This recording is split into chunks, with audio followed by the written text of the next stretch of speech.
Hey guys, and welcome back to another episode of Paint with Sean. So today we are continuing on with our Stormy Sunset, I guess is what we'll call this. We're about 4 episodes in on this one, so if you haven't watched all the other episodes that led up to where we are, you can check those out. So if you're new to the channel, I appreciate you stopping by. If you've watched before and you're coming back, either way, I appreciate you being here and spending a little bit of time with me as we move some paint around on the canvas and have a good time creating a little world. You know, these paintings, each individually, are just unique as could be, but consistently I'm asked by people, where is that? And so it's always kind of fun to imagine, like, where could this be? What would it look like actually being there, and that sort of thing. So we've got a good sky going on. We've got a real good light point here in the middle, so it's nice and light. We're about down to where our horizon line is, and we're going to have a good breaking point of some silhouetted mountains. So this is a dark nighttime, very late sunset, so sun's not actually showing here, but we've got a nice light point to indicate light source. And so today we're going to continue down, work through some of our reflections into our watery area going on down here. And so we're going to semi-mirror what we have going on up here. So I do want to bring in a little more of that orange color kind of down here in between, just as an indicator of some of those same kind of clouds in the middle that are hovering with those colors. And then we're going to mimic them again down here at the bottom. So I've got just a standard brush. I don't know what the hell these things are called, so I'm just using this one, and we'll call it that. And I want this to be a very dark red-orange. Okay, so I'm going to put the red into just some of this yellow, and I want this to be mostly a reddish color, and I'm going to add just a tad of black, and it really doesn't take much black to dull that down, so that will really take a lot of the color out of it. So I'm going to add a little more red and yellow back to that, because the black really crushes the color. So we'll see what this looks like. So down in here in between, I just want to add a little bit of this color. Again, I don't want to erase the dark, because that dark and light is really what shows the contrast of depth. But I just want to put a little bit of an indicator of some of this coloration in here on some of these other clouds that could be floating around in here. Okay, so I just want a little bit of this. And again, I want a little more red on this. So I'm going to pull some of that red color into it and add just a little bit more of that. Okay, so I just want some indications of this more red color. And the clouds themselves always kind of free float and go where they ever want, so you can kind of paint these as you want. All right, but some of that real highlight red in the middle is what we're going to represent down here at the bottom as well. So I've got this on here. I want to soften this up, so I'm just going to sort of blend this. I'm really just like scrubbing the paint. Okay, so when it's still fresh, you can move it a little bit. Once it dries, that's what it is. So you can either paint over it or whatever, but I like to have a extra little dry brush for some blending effect. And again, I don't want this to be too much of a standout piece here. I really just want this to be a little bit that could be going on somewhere in the background and that sort of thing. So not too much. I'll just scrub some of this in and give some of these indications of these clouds sort of going places, you know. And I don't want too much of this too far away, because again, this is an indication of the light source, which is here. So the farther away it gets from that place, the darker you want it to be. So in that sense, maybe we'll put a little more of a highlight of red in here. Something you can see a little bit more vibrantly. Let's see what we can do. Oh yeah. Oh, there we go. Just that little bit of red. Okay. And I really want to have some of that strong indication of red. And if you want to really, throw that even in the top and make that a little more red than it was, sort of the farther away from your orange point, or yellow, excuse me. You can have some of that red up in here and sort of float that off into the distance. Some of these clouds, again, they sort of free-form themselves, so if you want to just throw in a little bit more than what you had before, you can always adjust the size and shape of them and what they seem to look like and where they come from. Okay, so we've got a little bit of red. I really wanted to put that in there more so that we could put it in the water. Okay, so the red is straight down here, so I've already got it on my brush. We're just going to do some reflection.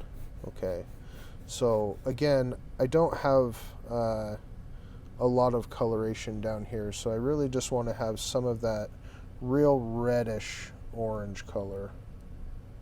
So I'm going to mix a good amount of yellow into the red. I don't want it to be a pure red. I want it to be a very reddish orange color. So keep it on the red side. And the darker that orange towards the red side, the deeper the color will look. Okay, so that's more of a pumpkin type of an orange. So I still want that to be even more red.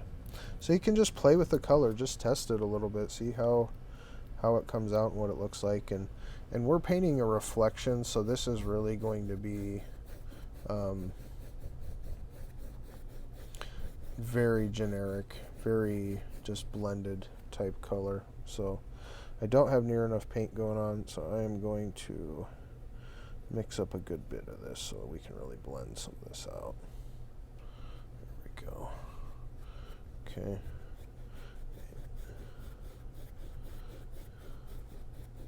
And the lateral strokes are very important. We really want to make sure we've got lateral strokes. And don't worry about it being perfect, as you're putting it on here, because, again, we're just kind of mimicking, so it's never going to be exact.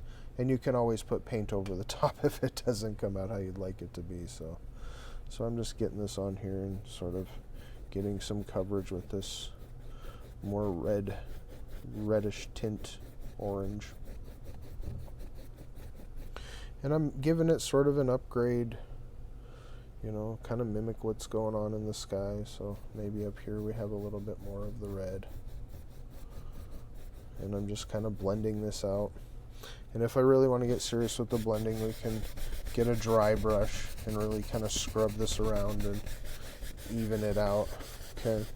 But some of these breaks in the color, we actually do want. It shows depth in the water. So now I'm going to add a little bit of the yellow back into this same color, and just to soften it. Okay, so on these edge pieces right here, where it's not as clean with the color and you can kind of see some of those brush strokes, I just make sort of an in-between color and go over it like that, and then you can do blending that way as well, so you don't have to necessarily have it perfect, right when you put it on the page.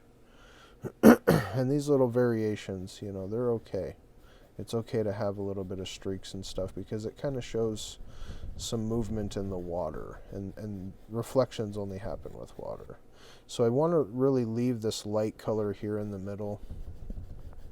I don't want to get too much of this dark color going on. I want to really leave some of these light areas. So we've got some of this red coming down here. I'm going to put a little bit more intense color of red in the corner. And I say corner, I want this to sort of be the corner of my area that I'm doing this all in. There we go. All right. So it's still not quite as dark as I want it, so I'm going to jump a whole bunch of red in this. Really get this going here. There we go.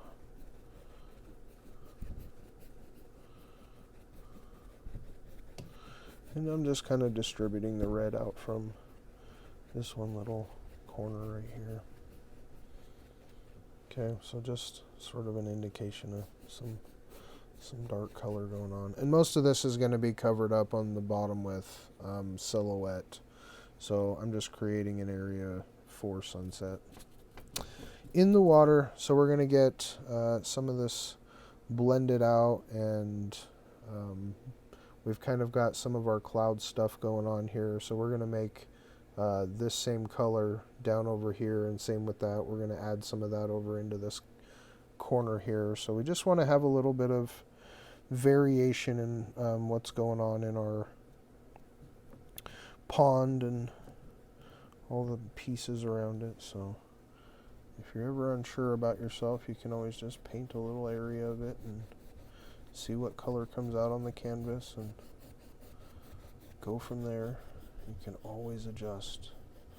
I love that painting allows you to really be free form, and you can mess it up, but you can always fix it. So that's the one of the magic pieces. So just want to blend out that sunset line there, and yeah, just get some color going on. Okay. So I do like this area going on over here. I'm going to add a little bit more orangey color over here on this side, because it's getting a little farther away from the light source. Okay, so I want this to be a little more orange. So I'm just getting a tad of this red color orange going on over here, and just kind of blend it together. Okay, so you can see even these little pieces where I'm faltering and not holding it together, flops and creates that little dent or whatever. You can always go back over that. Okay, you can just add a little more, excuse me, a little more of the lighter color and blend it back in.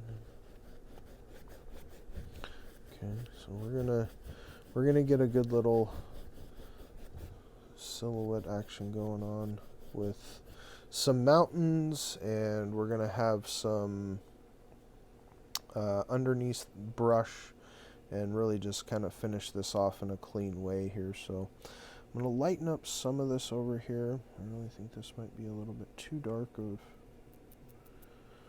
orange for me. So again, if you don't like how it looks, just adjust it a little bit. I just want to even out this little... And I'm leaving this light point in here to indicate that reflection of the sun. Okay.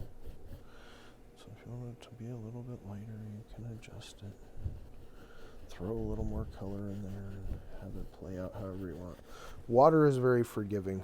Okay. And so the lateral little lines are the difference makers, and that's what makes it look like a reflection. So we're gonna get some paint on the brush in slightly different tones than what's already on there, and I've just sort of flattened this brush so it's like a chisel. It's got a little tip to it. Okay, and so over in here I've got sort of a medium orange color. So if I want this to show up as things sort of moving, I just need to put a couple little indicators of flat lines that show movement in that color, but it has to be a little bit darker color than what's already on there. So I just want to come into some of this little bit more reddish color orange, and I just want to make one streak. Okay, so if I make a streak and I can't see it, I either don't have enough paint, which I think is my case, So I'm going to get a little more paint this time. Or you match the color too close. Okay, so I just want to make a little streak, see if I can see it just barely. So I can put some of this color up here. Okay, and these are just indicators of movement. Okay, so now that I got this going on, I can throw a little bit of this color in there. And you want to make sure that you keep this at a chiseled point. Especially when it's far away, you want it to be a very, very small line.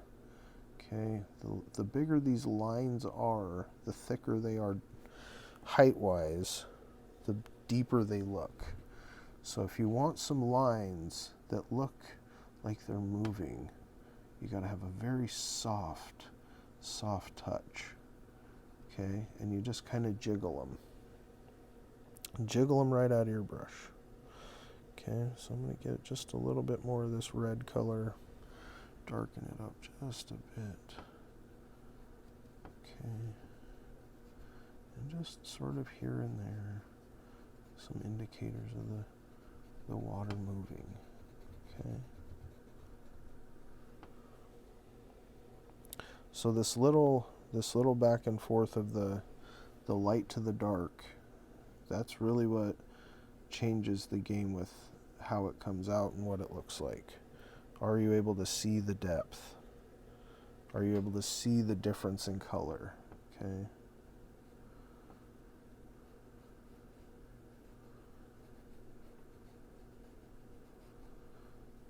And so we're just going to connect these edges with some of these more jagged lines. Okay, and that sort of indicates that area is moving.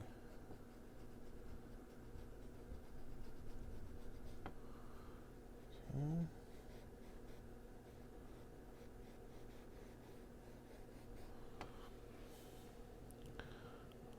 So this is some more detail work, you know.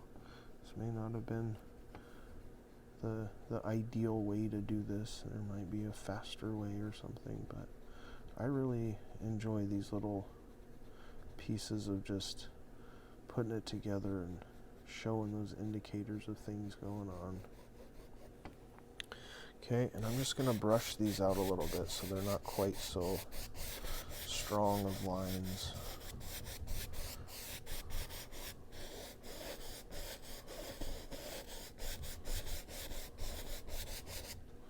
And the closer you get, the more detailed the lines can be, okay? So that's okay if they're semi-dark here and some of them.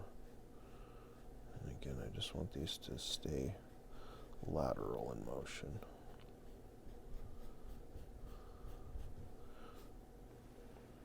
And even down in here, we might get a little bit more of a direct red going on, just to so you can really see that motion.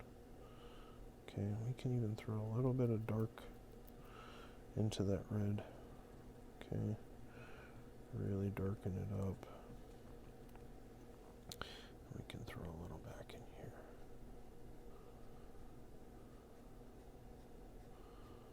That little change in that darkness.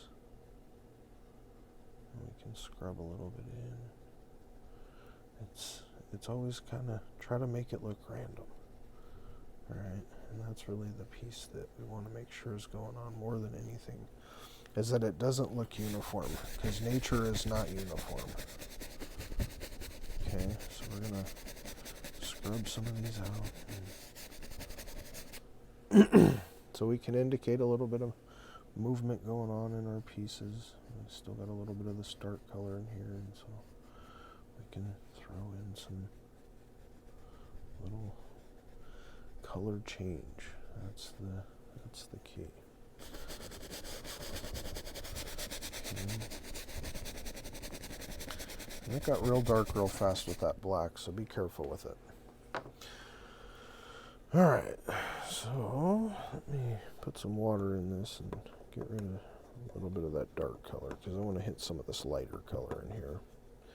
Because when we start to add these little highlight pops, that'll really indicate the movement of the water. So you can see the dark over the lighter color, and then we go back into it with some other ones that are lighter over lighter, I guess, essentially. It's always the highlight piece that stands out. But the shadows very much matter too. So those dark pieces help the light show up. Okay, so even in these pieces down here that are totally dark, if we come back to that with a very light color of red and put a little bit on there, it will almost indicate a breaking of the water. So I don't want this to be too dynamic in that sense, but just to give you an indication of what I'm saying here, we can do a little experiment. So I'm just putting some red on here, and then I'm going to get white into it. Okay, so just a little bit of white. It really goes a long way. So I guess it's like a dark pink. And right here, if I just touch the top of this, the little bit of this pink, okay, it's almost, it can indicate that there's a little ridge of something going on. So because that dark is there, this light shows up even better. So it's just a little bit of a change in indication of, hey, there's some depth going on. The change in the color is really the thing that indicates depth. And if you look at nature, it isn't a single color. It's not uniform. Okay? So I don't want to put a bunch of pink in here, but it does allow it a little bit of pop. Sometimes the camera might not allow you to actually see that in true form because it's kind of far away and not as we wanted it to be. So I'm going to come back in here and put some lighter colors in there. So that was just a demonstration a little bit. And I don't want to put too much white on there again. I want this to be sort of a calm, reflective. A sea in motion will not reflect very well.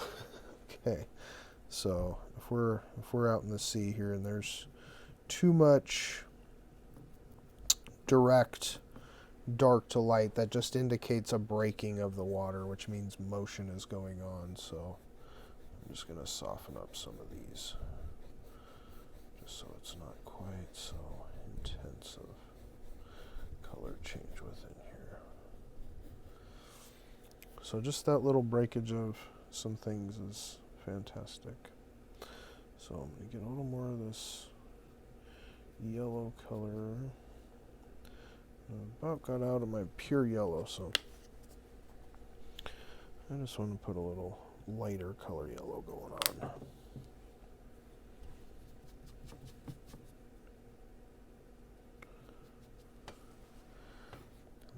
These little light colors. Okay, so I'm just going to do little streaks, and again we want them to be lateral, right?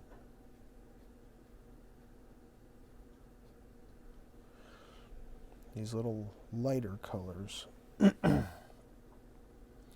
going to also show some movement.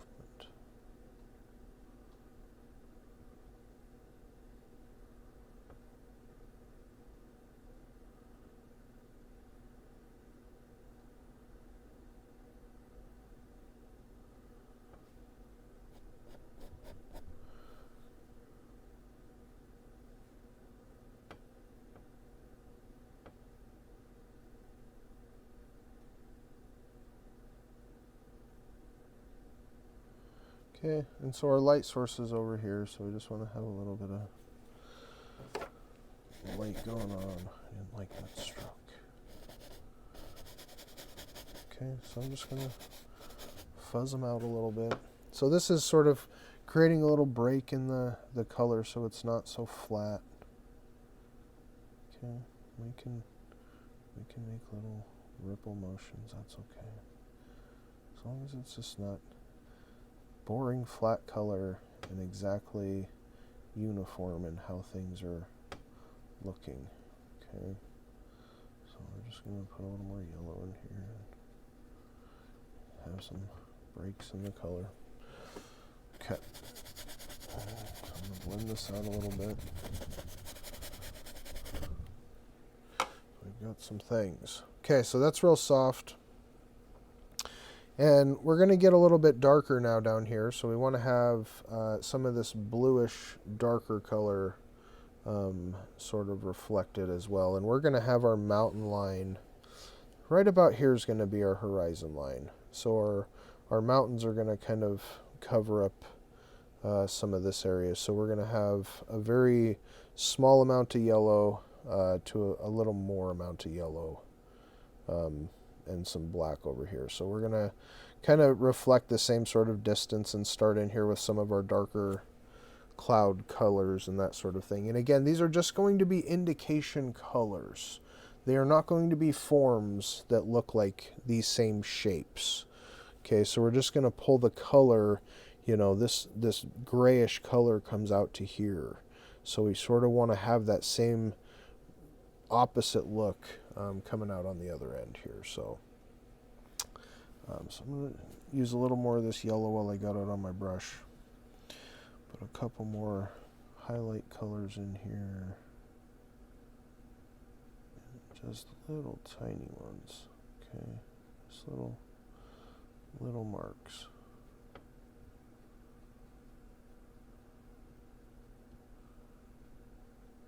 These lateral lines again indicate the movement of the water, and that's what we really want to show, is that this is water, and this is moving a little bit here and there, doing the things that we really want it to look like. And water is a little bit freeform, but it's pretty uniform in the sense of being lateral when it's not moving. Okay, so I'll just tap those a little bit as they come out. And over here doesn't have near as much light to it, so I just want to blend in these colors just a little bit more so they're not quite such stark contrasts. And this red again is very deep compared to some of that's going on up here. So if we don't like something, we can always change it. Let's put some more orange to it. And half the fun, guys, is just blending these colors. Okay, so where does that fall in my color palette of what I got on the board already, and how can I play that down in there and blend it in to make it look like it was supposed to be done that way. And that's what's cool about recording these for you guys, is that along the way, not only do I get to learn, but you get to see the full thing of how it really happens. You know, not everybody's going to know that there is some red right here that I'm covering up with a little more of an orange color, so it's not quite so drastic. Okay, and then that I'm going to just add a little bit more of a darker orange color to blend this in. They're not real sure how this happens a lot of times, so being able to show you guys the individual steps of what I'm doing and allow you to try to do it yourself, that's what sort of breaks down some of the magic. So it's a good thing in the sense of showing you that you can do it, but like if you go watch a magic trick and then you talk to the magician after the show and they show you how the magic trick works, the next time you go to magic it's like not as impressive. It's like, oh, that's all that really happened? Like, dude, you didn't even do that much. So it's kind of fun in the sense of like you become the magician. You understand how the pieces work. You know what it takes to kind of get that effect going on and how to make that happen yourself. And so again, a lot of this is just being able to play with it and have a good time putting some paint on the board and enjoying yourself. Really, this is supposed to just be fun, but once you feel like you got some control of this and are able to really get the colors that you're looking for and make the brush strokes, you know, indicate the things that you want them to indicate.